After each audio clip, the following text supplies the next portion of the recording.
Before we begin the story, let us know where you're watching from by leaving a comment below. If you enjoy this video from Soulful Narratives, don't forget to like and subscribe. Have a wonderful day. Enjoy the story, everyone. She never expected it. Some devils wear 1,000 suits and arrive precisely at sunset when the dying light makes everything look like it's bleeding.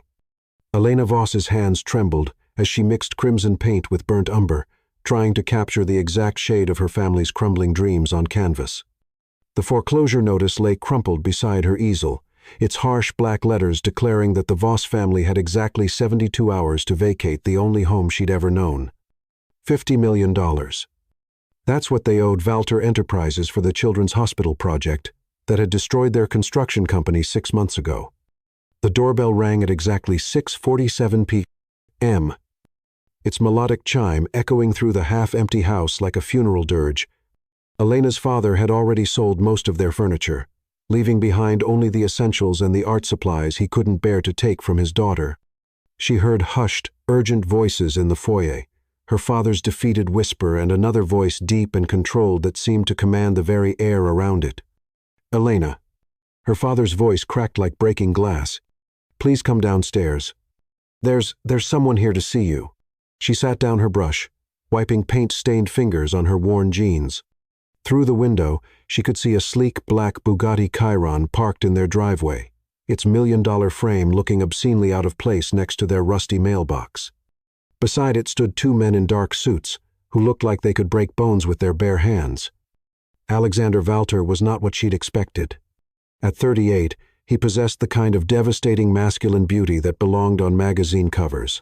Sharp cheekbones that could cut glass, steel-gray eyes that seemed to see straight through to her soul, and dark hair perfectly styled despite the evening breeze. His charcoal suit was clearly custom-made, probably costing more than her family's monthly expenses, but it was his stillness that unnerved her most. He stood in their modest living room like a predator assessing prey, every movement calculated and precise. "Miss Voss," his voice was velvet over steel. "I'm Alexander Valter." She'd heard the name whispered in business circles and splashed across financial headlines. The pharmaceutical billionaire who'd built his empire from nothing, whose company controlled life-saving medications across 3 continents. Forbes estimated his net worth at $12 billion. Standing in her paint-splattered clothes before this man felt like a sparrow facing an apex predator.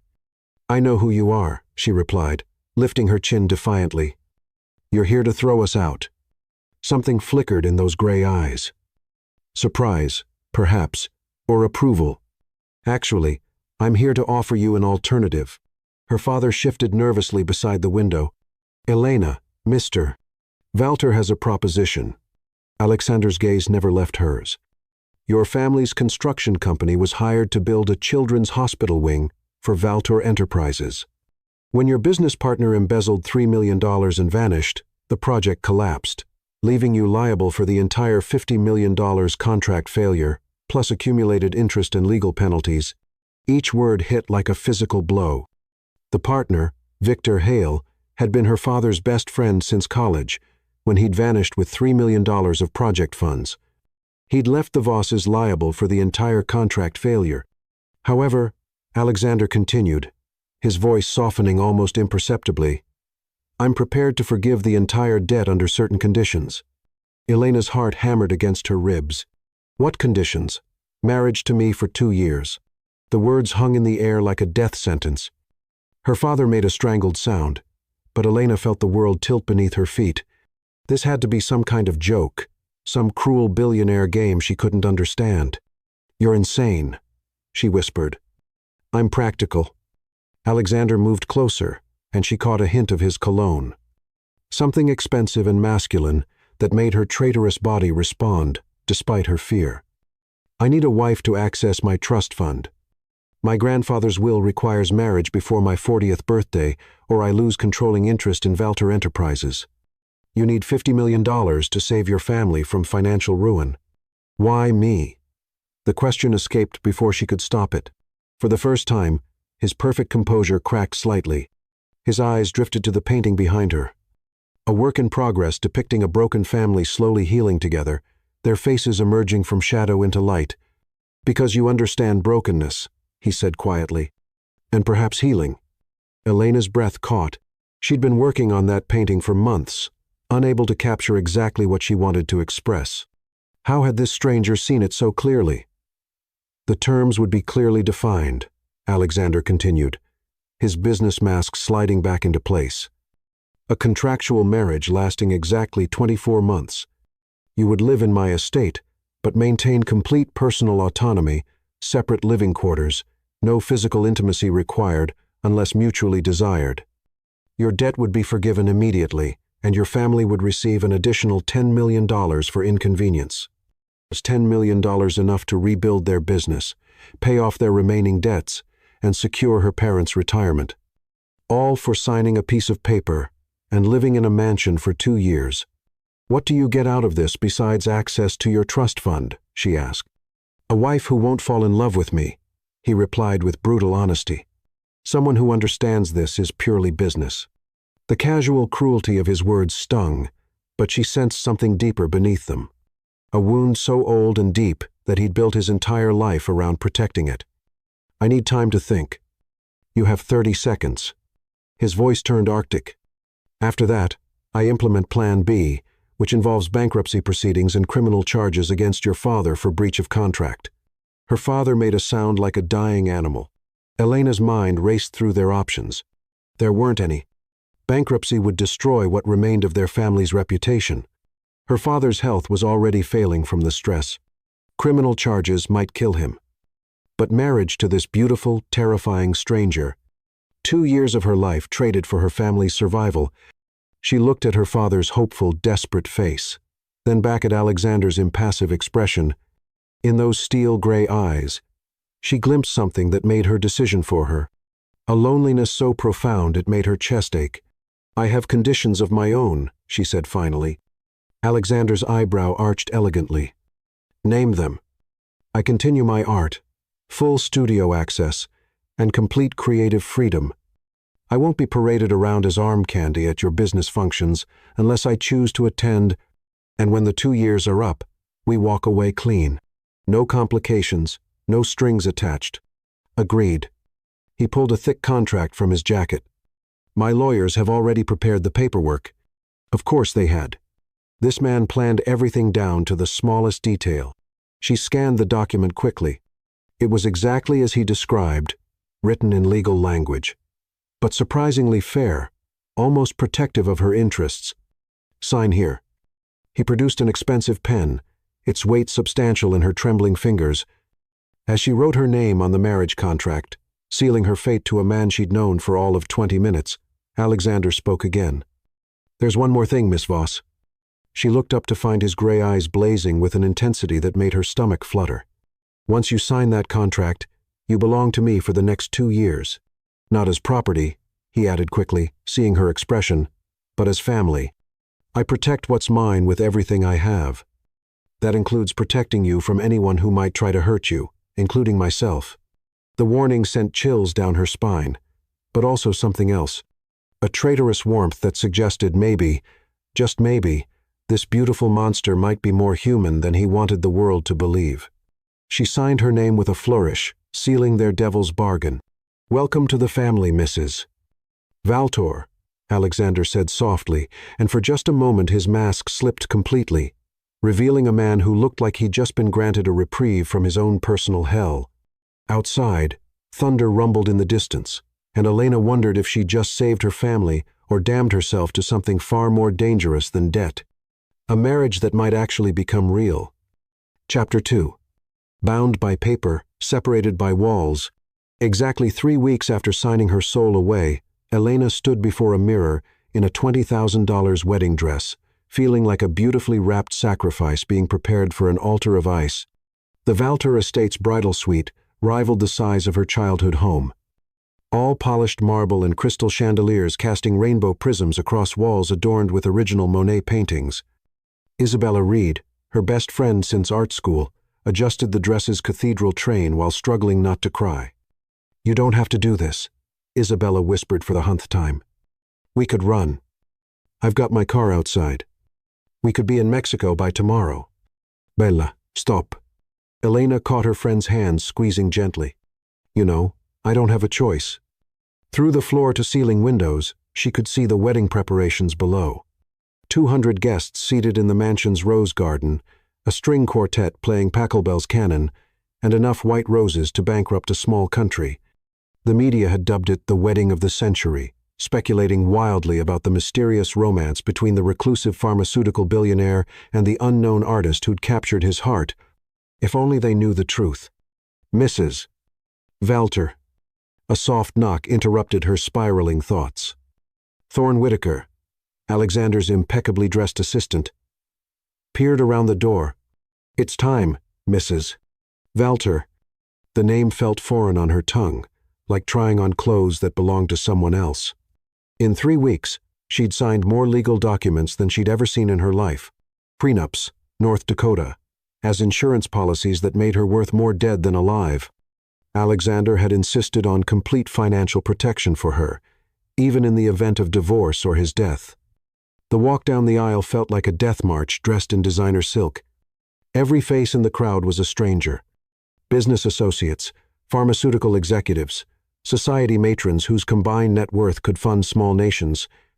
Alexander stood at the altar in a midnight black tuxedo that made him look like sin incarnate, his expression as unreadable as carved stone. But when her eyes met his, something electric passed between them, a jolt of awareness that made her stumble slightly on her four-in heels. His jaw tightened almost imperceptibly, and she caught a flicker of something raw in those steel-gray depths before his mask slid back into place.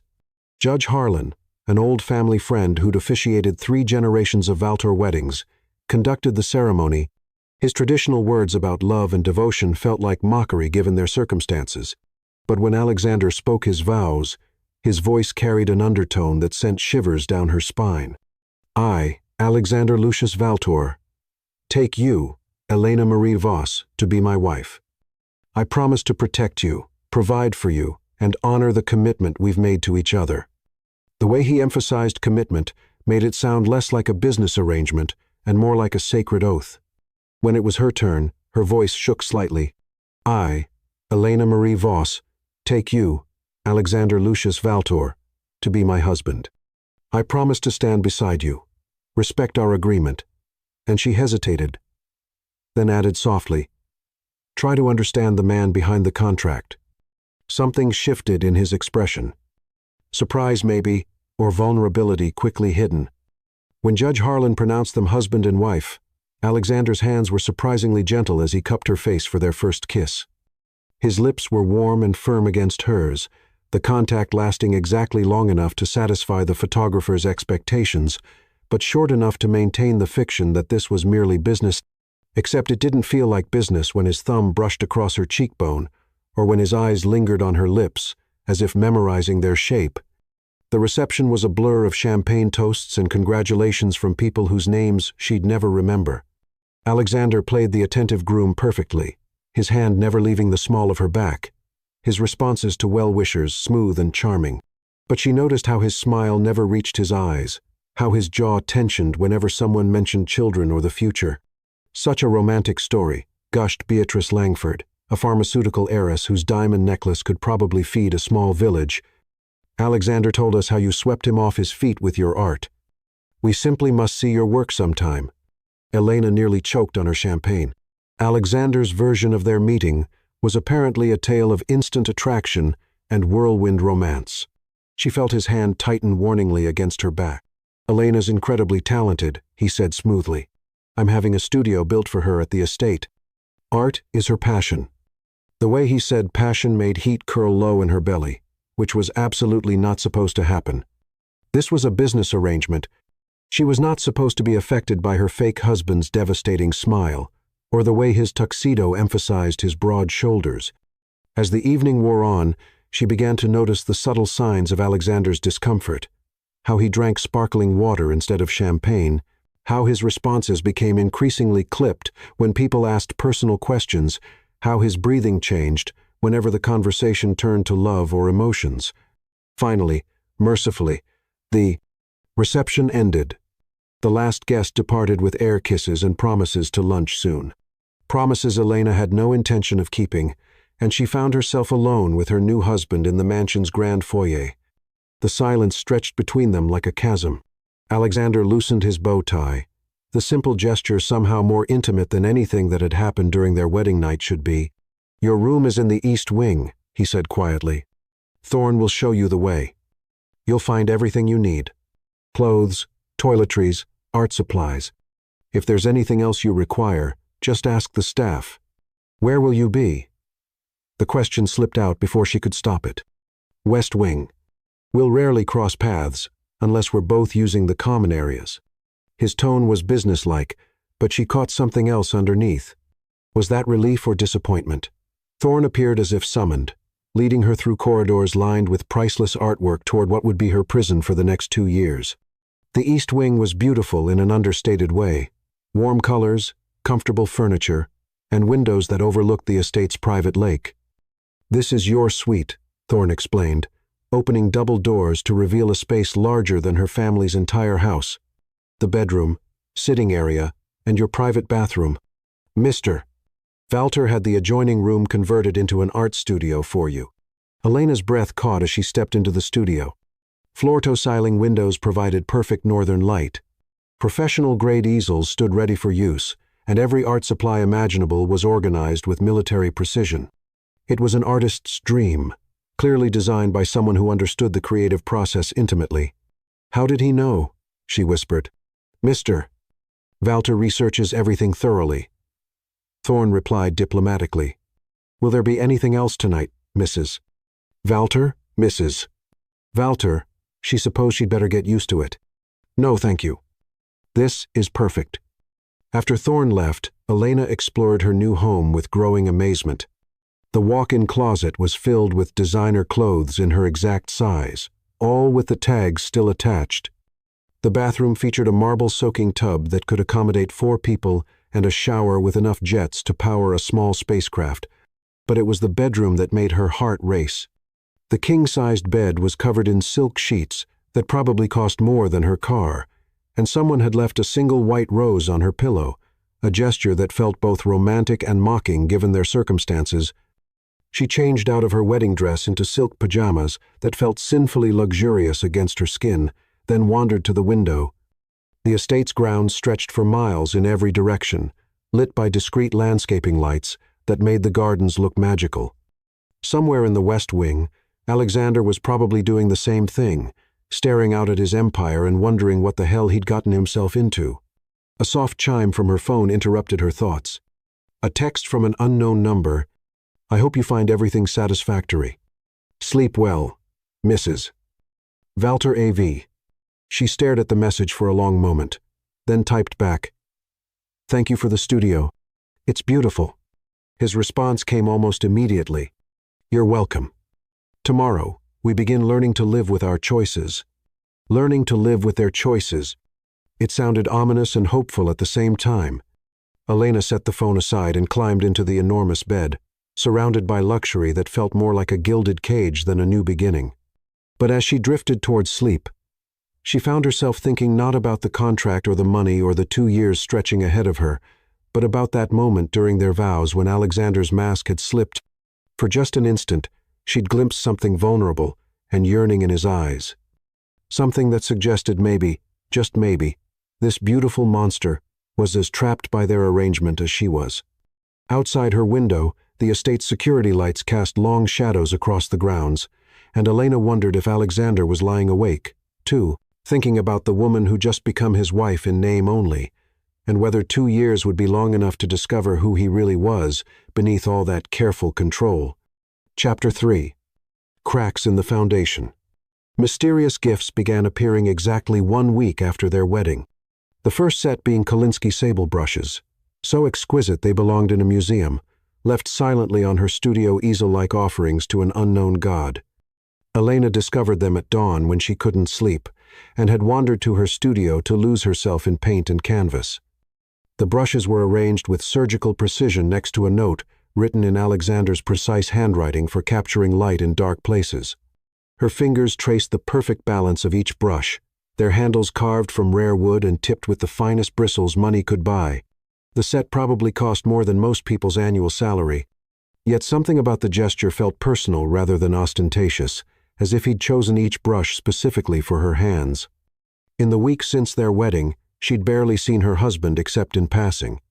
He left for his office before dawn and returned well after midnight, their paths crossing only in the mansion's common areas, where they exchanged polite nods like elegant strangers, sharing a very expensive hotel. But the gifts kept appearing. The second day brought rare pigments from a centuries-old Italian supplier, ultramarine blue ground from lapis lazuli, vermilion red extracted from cinnabar, colors so pure they seemed to glow with their own inner light. The third day, she found first-edition art books stacked on her studio's reading chair, volumes on trauma and healing through creative expression that made her wonder how deeply Alexander had researched her background. By the fourth day, she'd begun looking forward to these mysterious offerings with an anticipation that terrified her. This was supposed to be a business arrangement. She wasn't supposed to care about her fake husband's thoughtfulness, or find herself wondering what he was thinking when he selected each gift. The fifth day's present made her hands shake. A leather-bound journal containing photocopied pages from what appeared to be a much older diary. The handwriting was feminine and elegant, dated 40 years ago. As she read, her breath caught in her throat. The 15th of October, 1984, Alexander painted today, his first attempt with real brushes instead of finger paints. His small hands move so carefully, so precisely. He has inherited my eye for color. When I asked what he was creating, he said, "Happy things, Mama. So the sadness in your eyes goes away." My precious boy trying to heal the world's pain at only 5 years old. The 3rd of November, 1984, found Alexander in his room again, painting by moonlight. He says the colors are clearer at night, that sadness makes better art. I told him art should make people feel joy. But he looked at me with those old eyes and said, "But Mama, how can you paint the light if you don't understand the dark?" The entries continued for months, documenting a sensitive child's growing artistic talent and his mother's increasing desperation. The final entry was dated the 20th of December, 1984. The 20th of December, 1984. Tomorrow I must leave. Lucius has made his ultimatum crystal clear. My presence will only bring Alexander more suffering. My brilliant, sensitive son will despise me for this abandonment. But perhaps hatred is easier to bear than the truth. I pray that someday he'll understand love sometimes demands the cruelest sacrifices. I'm leaving my paints and brushes for him. Perhaps they'll speak the words I can never say aloud. Elena closed the journal with tears streaming down her face. Alexander's mother hadn't abandoned him. She'd been forced to leave to protect him. The gifts, the studio, his apparent understanding of her art. Suddenly, everything made heartbreaking sense. That evening, for the first time since their wedding, she sought him out. She found Alexander in his home office at nearly midnight, still wearing his suit from whatever business meetings had consumed his day. He was staring at a wall of monitors displaying global pharmaceutical markets, but his unfocused gaze suggested his mind was elsewhere entirely. "Thank you," she said quietly from the doorway. He turned, and in the blue glow of the computer screens, his face looked younger, somehow more vulnerable. For what? The brushes, the paints, the journal. She stepped into the room, noting how his body tensed as she approached. "Your mother's diary." Something flickered across his expression. Pain, maybe, or fear. She was an artist. I thought you might appreciate her perspective on the creative process. She loved you very much. The words hit him like a physical blow. His jaw clenched, and when he spoke, his voice was carefully controlled. She left. She was forced to leave. There's a difference. The result was the same. He turned back to his monitors, dismissing her. But Elena had spent years reading the body language of broken people through her art. She could see the tension in his shoulders, the slight tremor in his hands as he reached for his coffee cup. "Alexander, you should go to bed, Elena. Tomorrow's a busy day." She should have listened, should have retreated to her wing of the mansion, and maintained the careful distance they'd established. Instead, she moved closer, drawn by something in his voice that reminded her of wounded animals, trying to hide their pain. "When was the last time you slept?" Sleep is for people without quarterly reports to file. When was the last time you ate something that wasn't delivered to your office? Food is fuel. Efficiency matters more than enjoyment. When was the last time you did something just because it made you happy? This time he turned to face her fully, and the raw honesty in his expression stole her breath. I don't remember. The admission hung between them, like a confession. Elena's heart ached for this man who'd been taught to view happiness as weakness, who'd built an empire on the ashes of his childhood and forgotten how to live in the process. Come with me, she said impulsively. Where? My studio. I want to show you something. Alexander hesitated, clearly torn between curiosity and self-preservation. Finally, he stood, his movements precise despite obvious exhaustion. 5 minutes. Her studio was bathed in moonlight streaming through the floor-to-ceiling windows. She'd been working on a new painting, an abstract piece that captured the feeling of being trapped between light and shadow, hope and despair. But it was the canvas beside it that she wanted him to see. I started this the night after our wedding, she said softly, stepping aside so he could view the work in progress. It was a portrait, but not a traditional one. She'd painted Alexander as she'd seen him during their vows, the careful mask of control overlaid with glimpses of the vulnerable man beneath. His eyes held depths of pain and longing that most people would never notice, but she'd captured them with heartbreaking accuracy. Alexander stared at the painting for a long moment, his breathing shallow. When he finally spoke, his voice was hoarse. Is that how you see me? It's how you really are beneath all the armor. He was standing so close she could smell his cologne, could feel the heat radiating from his body.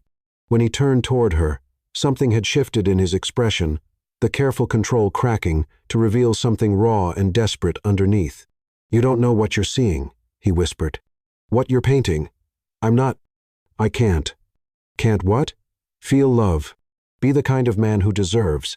He cut himself off, running a hand through his perfectly styled hair and destroying its careful arrangement. Who told you that? Experience, facts, the trail of broken relationships, and disappointed expectations I've left behind. Elena studied his face in the moonlight, seeing past the beautiful features to the scared child hidden beneath. Your grandfather, Alexander's entire body, went rigid. We don't discuss him. He's the one who taught you that emotions are weakness, that love is a liability, that you have to choose between success and happiness. Because he was right. The words came out harsh, defensive. Look at my mother. She loved my father, and it destroyed her. Look at every business partner who's tried to use sentiment against me. Love is a weapon, Elena. In my world, showing weakness gets you killed. This isn't your grandfather's world anymore, isn't it?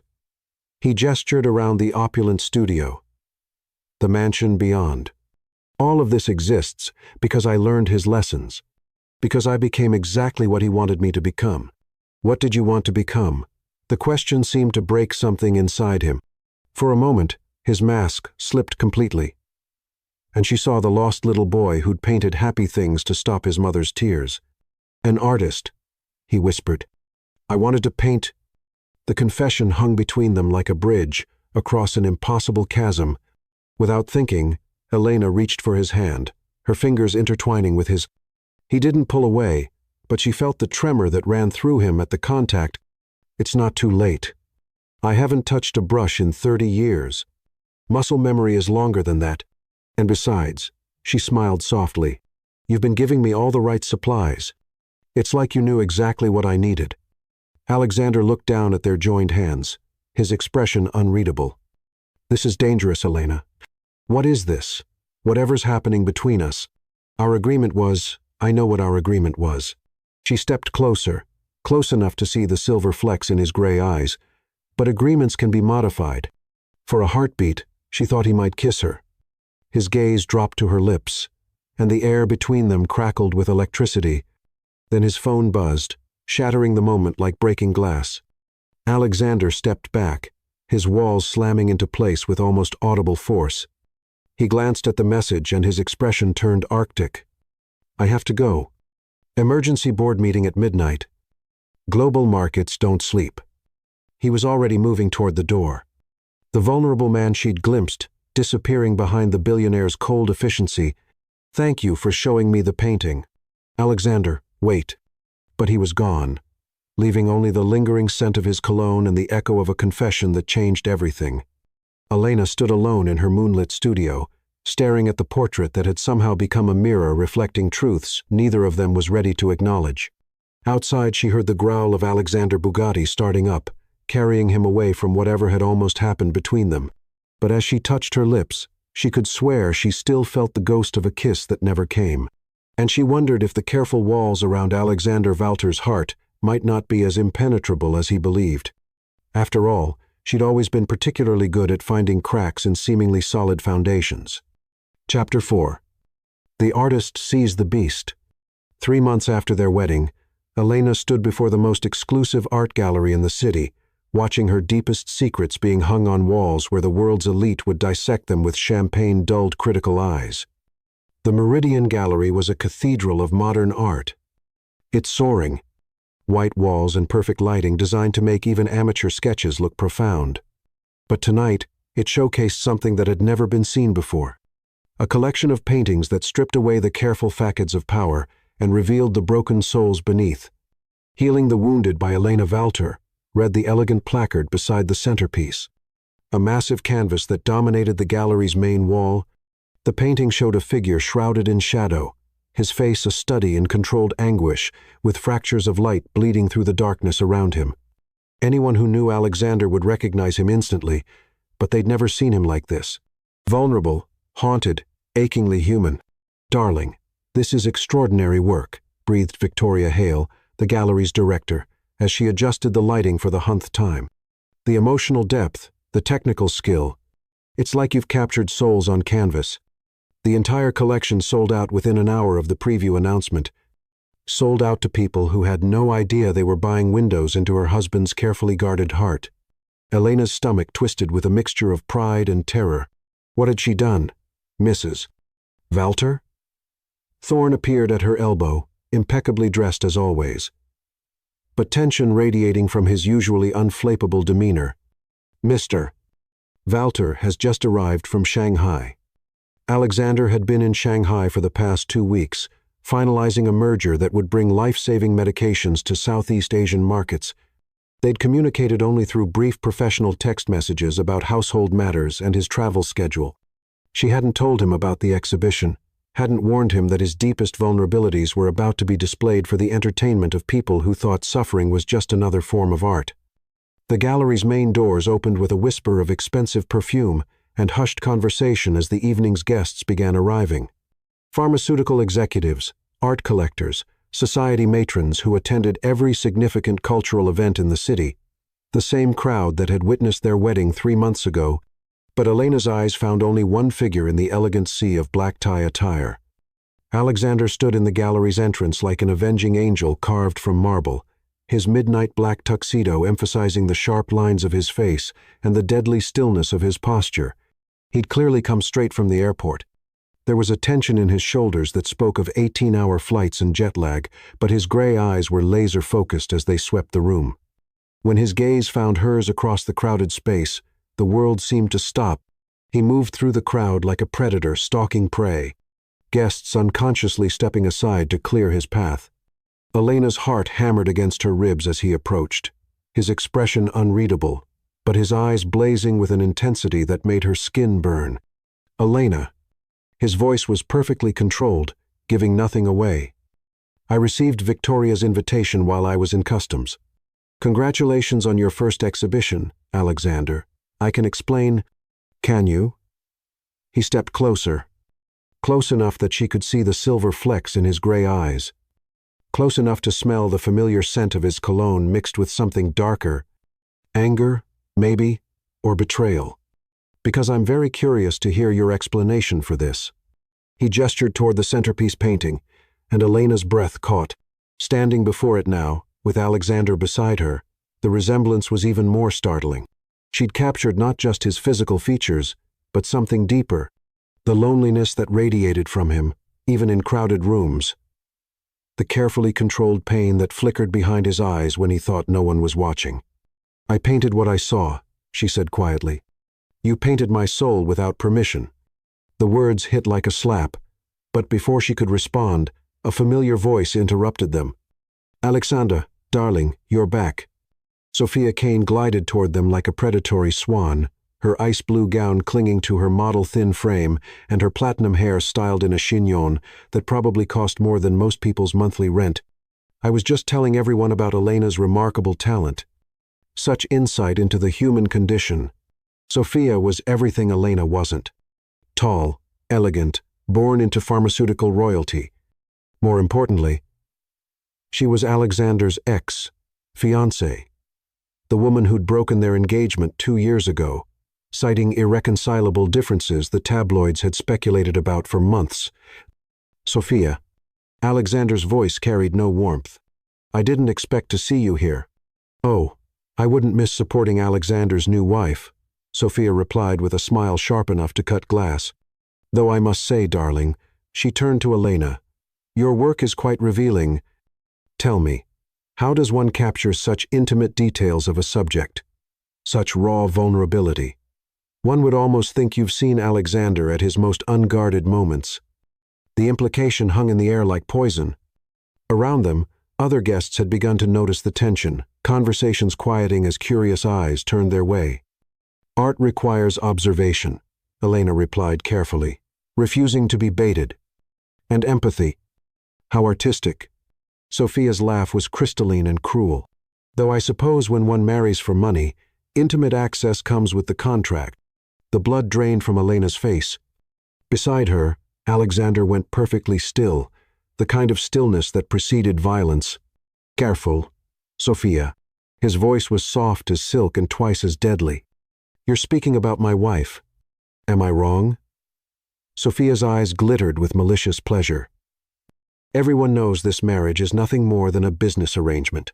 Alexander needed a wife to access his trust fund, and you needed." She looked Elena up and down dismissively. "Financial salvation. How wonderfully transactional." "You know nothing about our marriage," Alexander said, his hand settling possessively on the small of Elena's back. The touch burned through her dress, sending electricity racing along her spine. "Don't I? I know you, Alexander, better than anyone. I know you don't believe in love. Don't trust in forever. You told me yourself that emotions are weaknesses you can't afford." Sophia stepped closer, her voice dropping to an intimate whisper. "This little artist may have captured your image on canvas, but I captured your heart years ago. And we both know you're incapable of giving it to anyone else." The words hit their mark with surgical precision. Elena felt Alexander's hand tense against her back, felt the walls slamming back into place around him with almost audible force. "If you'll excuse us," Alexander said icily, "my wife and I have guests to attend to." But as he began to guide Elena away, Sophia delivered her final strike. "Tell me, Mrs. Walter," she called out with venomous sweetness, "what happens when your 2-year contract expires? When Alexander no longer requires a wife to access his trust fund, do you honestly believe this beautiful fantasy will survive harsh reality?" Elena stopped walking. Around them, the gallery had gone silent. The cream of society holding their collective breath as they waited for the drama to unfold. She could feel Alexander's tension, could sense him preparing to extract them from the situation with minimal damage to their public facade. Instead, she turned back to face Sophia with a smile that could have melted steel. "You want to know what I see when I paint Alexander?" She gestured toward the centerpiece canvas. "I see a man who's spent so long protecting himself from people like you that he's forgotten what it feels like to be truly seen. I see someone who's convinced himself that love is weakness because the people who claim to love him used it as a weapon." Her voice carried across the silent gallery, every word crystal clear. "But mostly," she continued, moving closer to Sophia, "I see a man who's capable of extraordinary tenderness when he thinks no one is watching. Who leaves gifts for his wife not because he has to, but because he wants to see her smile. Who reads art books until 3 o'clock in the morning, trying to understand her passion. Who's learning slowly and carefully that maybe, just maybe, he deserves to be loved without conditions or contracts." The silence stretched for an eternity. Then, unexpectedly, applause began, first from Victoria Hale, then spreading through the crowd like wildfire. The elite of the city, notorious for their cold calculation, were actually moved by her defense of their marriage. Sophia's perfect composure cracked for just a moment, revealing something ugly beneath the polished surface. How touching. I wonder if you'll feel the same way when you discover exactly what kind of man you've married. Before anyone could respond, she swept from the gallery in a rustle of silk and barely contained fury, leaving behind only the lingering scent of expensive perfume and implied threats. The crowd gradually returned to their conversations, but Elena could feel the weight of curious stares. She'd just publicly declared her feelings for Alexander in front of 200 witnesses, and she had no idea how he felt about that. "Walk with me," Alexander murmured against her ear, his breath sending shivers down her spine. He led her through the gallery toward a quieter alcove, past paintings that depicted various stages of emotional healing and recovery. When they were finally alone, he turned to face her, and the expression in his gray eyes stole her breath. "Did you mean it?" His voice was rough, vulnerable in a way she'd never heard before. "Mean what? What you said about how you see me." Elena's heart clenched at the uncertainty in his tone. This powerful, brilliant man was asking if she truly saw worth in him beyond his money and status. "Every word," she whispered. Alexander stepped closer, close enough that she could see the fine lines around his eyes, the slight tremor in his hands as he reached up to cup her face. "I've been thinking about you," he admitted quietly. "Every day in Shanghai, every meeting, every moment I was supposed to be focused on business, I kept seeing your face, hearing your voice. It's driving me insane." "Alexander, I don't know how to do this," he continued, his thumbs brushing across her cheekbones. "I don't know how to be a real husband, how to love someone without destroying them. But God, help me. I want to try with you." The admission hung between them like a promise and a prayer. Around them the gallery buzzed with conversation and the clink of champagne glasses, but in their private alcove the world had narrowed to just the two of them. "I want that too," Elena breathed. This time when he leaned down to kiss her, there was nothing businesslike about it. His lips were desperate against hers, hungry and searching as if he were trying to memorize the taste of her. She melted into him, her hands fisting in the lapels of his tuxedo as he backed her against the wall. When they finally broke apart, both were breathing hard. "Take me home," she whispered against his lips. Alexander's eyes darkened with promise. "Mrs. Valtor, it would be my absolute pleasure." As they made their way toward the gallery's exit, Elena caught sight of their reflection in a darkened window. Alexander's arm around her waist, her head tilted toward his shoulder, both of them looking like what they'd pretended to be for months. A couple genuinely in love. But tonight, for the first time, it wasn't pretense. Tonight, the marriage contract had become something infinitely more dangerous and beautiful. A real relationship built on truth, passion, and the terrifying possibility that two broken people might actually be able to heal each other. The only question now was whether their newly discovered happiness could survive the shadows from Alexander's past that Sophia had promised would come to light. Chapter 5. Ghosts and Revelations. The first thing Elena noticed when she woke up in Alexander's bed was that he painted in his sleep, his fingers moving against her bare shoulder in precise, deliberate strokes, as if her skin were canvas, and he was creating masterpieces in his dreams. Dawn light filtered through the floor-to-ceiling windows of the master bedroom, casting golden shadows across silk sheets that still held the musky scent of their lovemaking. 3 weeks had passed since the gallery exhibition. 3 weeks of Alexander slowly, carefully letting her into his world. Not just the carefully curated public version, but the private man who read pharmaceutical research papers at breakfast and left coffee for her in the studio when she worked late into the night. Alexander's breathing was deep, and even against her neck. His powerful arm anchored around her waist, as if he were afraid she might disappear. In sleep, his face had lost its carefully controlled mask, revealing the vulnerability he fought so hard to hide during waking hours. "Good morning, Mrs. Valtor," he murmured against her throat, his voice rough with sleep and desire. "M." She smiled, turning in his arms to face him. "Good morning, husband." The word still felt new on her tongue, but not foreign anymore. Not since the night he'd carried her from the gallery to his bedroom and made love to her with a desperate tenderness that had left them both shaking. Not since he'd whispered against her skin that he was tired of pretending their marriage was just business. Alexander's lips found hers in a kiss that was soft and exploring, completely different from the controlled passion of their first few encounters. This kiss spoke of familiarity, of lazy Sunday mornings, and the luxury of time to simply enjoy each other. "I have meetings all day," he murmured between kisses. "But tonight I thought we could—" The sharp chime of the estate's security system cut through their intimate moment. Like a blade, Alexander's entire body went rigid, his protective instincts kicking in as he reached for his phone. "Sir."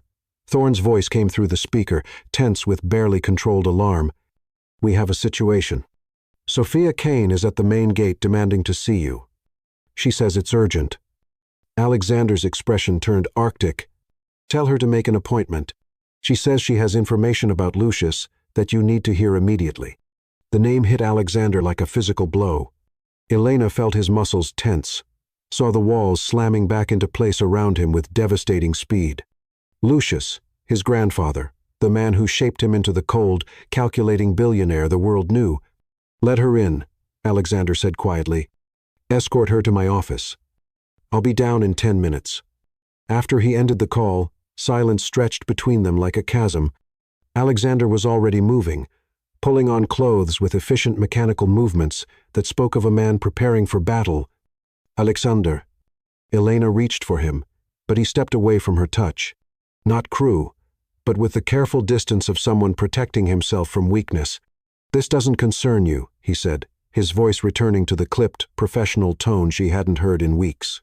"You're my husband. Everything about you concerns me. Not this." He paused in buttoning his shirt, and for a moment she glimpsed something desperate in his gray eyes.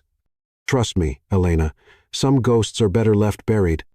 20 minutes later, Elena found herself pacing the east wing like a caged animal, unable to focus on painting or reading or anything that might distract her from the conversation happening in Alexander's office. She tried to respect his wishes, tried to stay away. But the look in his eyes, when Thorne mentioned Lucius, had terrified her. She'd never seen Alexander truly afraid before. The sound of raised voices from the lower level finally broke her resolve. She slipped out of her suite and made her way toward the main staircase, moving as quietly as possible across marble floors that seemed designed to amplify every footstep. "Lying to yourself, if you think this little charade can last." Sophia's voice carried clearly from the office, sharp with vindictive pleasure. "She's going to find out eventually, Alexander, about what really happened to your mother, about the pharmaceutical trials, about what your grandfather made you become. My grandfather is dead." Alexander's voice was deadly quiet. "Whatever games you're playing, is he?" Sophia's laugh was like breaking glass because I have photos that suggest otherwise. Security footage from the Cayman Islands. Financial records showing regular transfers to an account under his name. Your beloved grandfather didn't die in that car accident 15 years ago. Darling, he's been very much alive, pulling strings from his private island while you built his empire exactly as he intended. The world tilted beneath Elena's feet. Alexander's grandfather was alive. The man who'd allegedly died when Alexander was 23, leaving him to inherit the pharmaceutical company and all its dark secrets. You're lying. But there was uncertainty in Alexander's voice now, a crack in his armor that Sophia immediately exploited. Am I? Then explain this. The sound of papers rustling.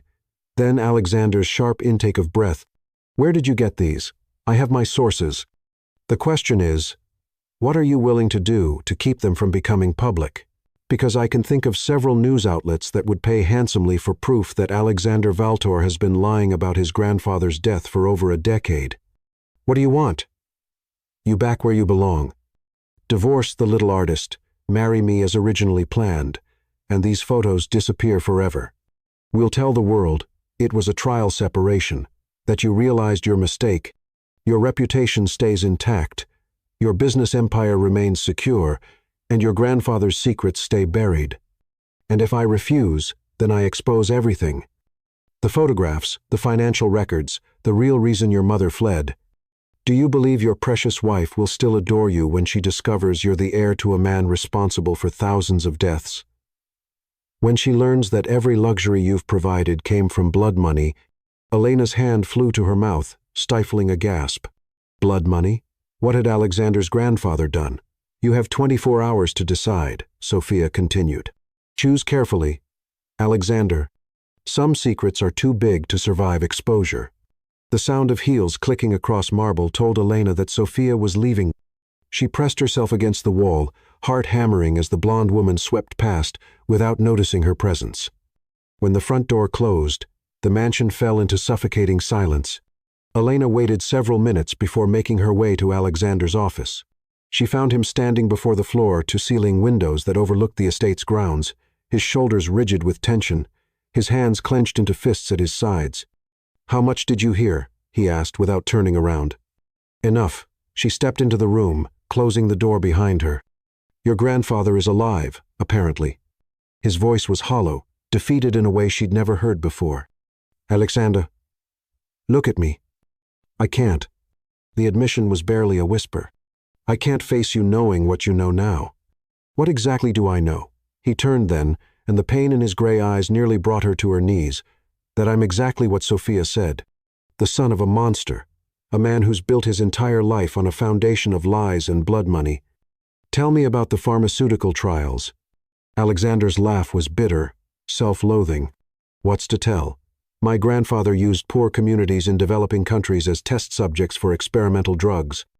When the trials went wrong, when people died, he covered it up.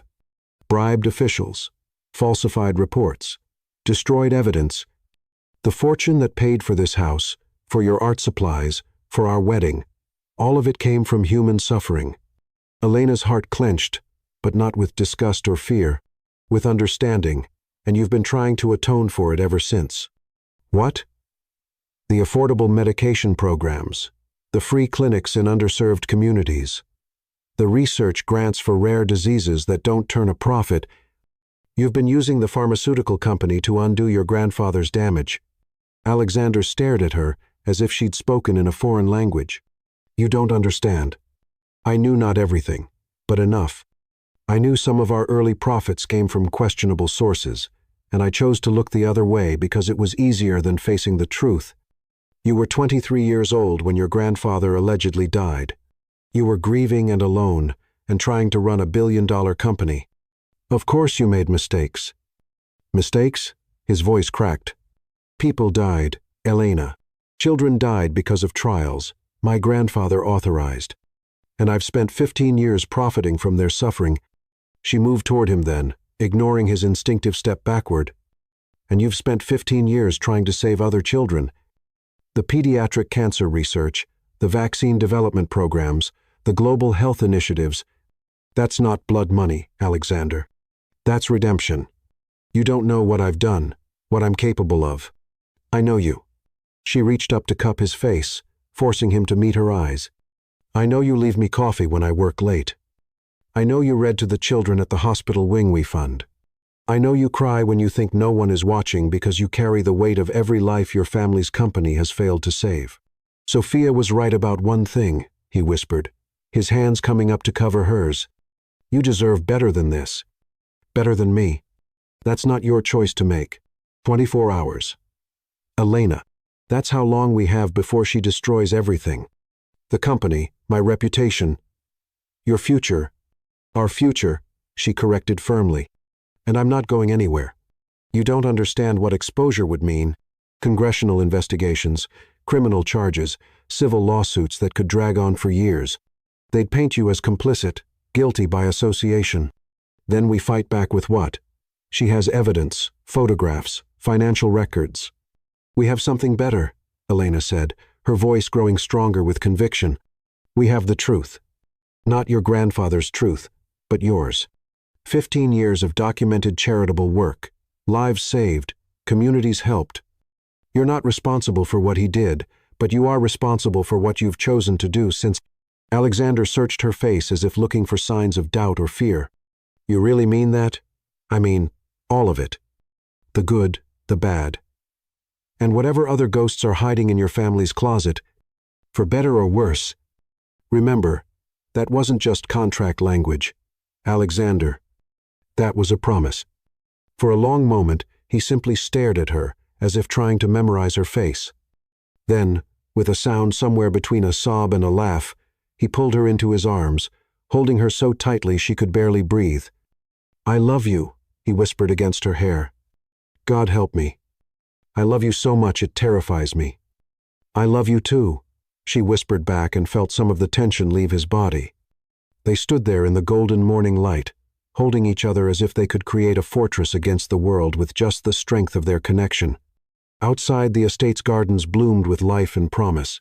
But inside Alexander's office, they were planning for war, because if Sophia Kane wanted to destroy their marriage, she was going to have to go through both of them. And Elena was discovering that when it came to protecting the man she loved, she was capable of fighting just as ruthlessly as any billionaire. Chapter 6. The Heart's Surrender. By noon, Alexander had transformed from vulnerable husband back into the calculating billionaire who had built an empire from blood and secrets. Except now, Elena was his partner in both war and love. The mansion's formal dining room had been converted into a war room, its polished mahogany table covered with laptops, legal documents, and photographs that told a story 15 years in the making. Darius Kane possessed the sharp blue eyes and commanding presence of someone accustomed to boardrooms and congressional hearings. The supposed business rival was actually an undercover federal investigator,